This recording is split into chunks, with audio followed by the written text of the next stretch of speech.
नमस्कार। जब हम किशोरावस्था यानी एडोलेसेंस की बात करते हैं तो अक्सर हमारे दिमाग में सिर्फ शारीरिक बदलाव आते हैं, लेकिन सोचने समझने के तरीके में भी क्या कोई बड़ा बदलाव आता है?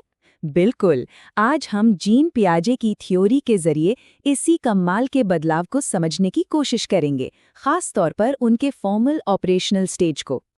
अच्छा, तो सबसे बड़ा फर्क क्या है एक बच्चे के दिमाग में और एक टीनेजर के दिमाग में? बात सिर्फ ज्यादा जानने या ना जानने की नहीं है। असल में उनकी सोच का जो पूरा का पूरा ढांचा है वही बदल जाता है। चलिए इसी सवाल की तह तक चलते हैं। तो सबसे पहले बात करते हैं उस सबसे बड़े बदलाव की जो किशोरावस्था में होता है, कॉन्क्रीट से एब्स्ट्रैक्ट सोच की तरफ बढ़ना। ये दुनिया को देखने और समझने के नजरिए में एक बहुत बड़ा शिफ्ट है। देखिए, बचपन में हमारी सोच कॉन्क्रीट होती है, मतलब हम उन्हीं चीजों के बारे में सोच पाते हैं जो हमारे सामने हैं, जिन्हें हम छू सकते हैं। जैसे ये गेंद उस गेंद से बड़ी है, सब कुछ यहीं और अभी पर टिका होता है। लेकिन किशोरावस्था में सोच एब्स्ट्रैक्ट हो जाती है। अब हम संभावनाओं, कल्पनाओं और भविष्य के बारे में सोच सकते हैं।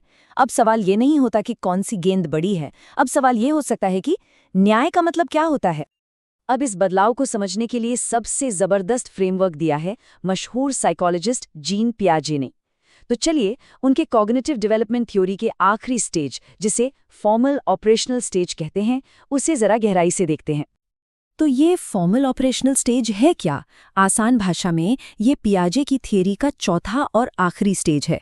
इसकी सबसे बड़ी पहचान ये है कि अब इंसान सिर्फ चीज़ों के बारे में नहीं, बल्कि आइडियाज़ और कॉन्सेप्ट्स के बारे में भी लॉजिकली सोच सकता है। मतलब अब दिमाग सिर्फ फैक्ट्स इकट्ठा नहीं करता, बल्कि आइडियाज़ का विश्लेषण करना सीख जाता है। तो इस स्टेज की कुछ खास बातें हैं।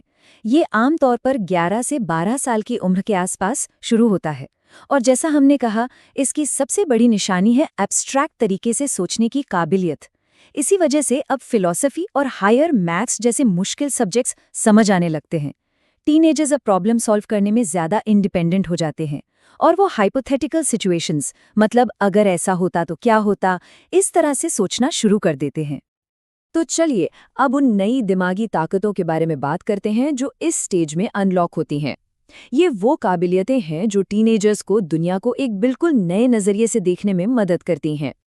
सबसे पहली और सबसे जरूरी पावर है एब्स्ट्रैक्ट रीजनिंग। मतलब अब उन संभावनाओं और कॉन्सेप्ट्स के बारे में सोचा जा सकता है जिन्हें हम सीधे तौर पर देख या महसूस नहीं कर सकते। ये सिर्फ इस बारे में सोचना नहीं है कि क्या है, बल्कि इस बारे में भी सोचना है कि क्या हो सकता है। इसके बाद आती है एक और भी गहरी पावर, मेटाकॉग्निशन। इसका मतलब है अपनी सोच के बारे में सोचना। जी हाँ, ये सोचने की काबिलियत कि हम सोच कैसे रहे हैं। ये सेल्फ रिफ्लेक्शन के लिए, अपनी लर्निंग स्ट्रैटेजी बनाने के लिए और मुश्किल से मुश्किल प्रॉब्लम को सॉल्व करने के लिए बहुत बहुत ज़रूरी है। ये समझना कि हमारा दिमाग काम कैसे करता है और हम उसे बेहतर कैसे बना सकते हैं। लेकिन इन नई दिमागी ताकतों का एक सोशल साइड इफेक्ट भी होता है, जिसे एडोलेसेंट ईगोसेंट्रिज्म या किशोर अहंकेंद्रवाद कहते हैं। ये अक्सर बहुत ज्यादा सेल्फ कॉन्शियस होने के रूप में सामने आता है। इसका एक क्लासिक एग्जाम्पल है इमेजिनरी ऑडियंस का कॉन्सेप्ट। ये वो एहसास है, वो विश्वास है कि हर कोई बस हमें ही देख रहा है, हमारे बारे में ही सोच रहा है। ऐसा लगता है जैसे हम किसी स्टेज पर हैं और सबकी नजरें हम पर ही हैं। ऐसा क्यों होता है? क्योंकि अब टीनेजर्स ये सोचने में काबिल हो जाते हैं कि दूसरे लोग उनके बारे में क्या सोच रहे होंगे। इस बात को हमारा सोर्स मटेरियल भी कंफर्म करता है। देखिए, इसमें लिखा है वे मानते हैं कि उनके आसपास के लोग, खासकर उनके दोस्त, उनकी हर हरकत को देख रहे हैं और उस पर कमेंट कर सकते हैं। यही जो हर वक्त देखे जाने का एहसास है ना, इसी को इमेजिनरी ऑडियंस कहते हैं। अच्छा, अब तक की सारी बातचीत से ऐसा लग सकता है कि ये तो एक नेचुरल प्रोसेस है जो हर किसी के साथ होता है। लेकिन क्या ये सच है? क्या फॉर्मल ऑपरेशनल स्टेज तक पहुंचना एक यूनिवर्सल अचीवमेंट है? चलिए इस थ्योरी पर जरा एक क्रिटिकल नजर डालते हैं। सवाल ये है कि क्या हर एक अडल्ट, हर एक वयस्क वाकई सोचने के इस एडवांस्ड स्टेज तक पहुंच पाता है? इसका जवाब आपको थोड़ा चौंका सकता है। 35%, सिर्फ 35%। ये आंकड़ा काफी कुछ कहता है, लेकिन इसका असल मतलब क्या है? हमारे सोर्स मटेरियल के मुताबिक इंडस्ट्रियलाइज्ड देशों में हाई स्कूल पास करने वालों में से सिर्फ 35% ही फॉर्मल ऑपरेशनल स्टेज तक पहुंच पाते हैं। बहुत से लोग तो अपनी पूरी वयस्क जिंदगी में फॉर्मली नहीं सोचते। ये एक बहुत ही चौंकाने वाला फैक्ट है। इसका मतलब ये हुआ कि इस लेवल के एब्स्ट्रैक्ट और लॉजिकल सोच हर किसी में अपने आप डेवलप नहीं होती। तो टेकअवे क्या है? टेकअवे ये है कि पियाजे का ये आखिरी स्टेज कोई ऑटोमेटिक प्रोसेस नहीं है। ये हमारे दिमाग की एक क्षमता है, एक पोटेंशियल है, लेकिन ये कोई गारंटी नहीं है।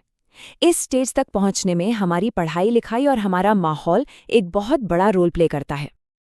और ये हमें एक आखिरी सोचने पर मजबूर कर देने वाले सवाल पर लाकर छोड़ता है।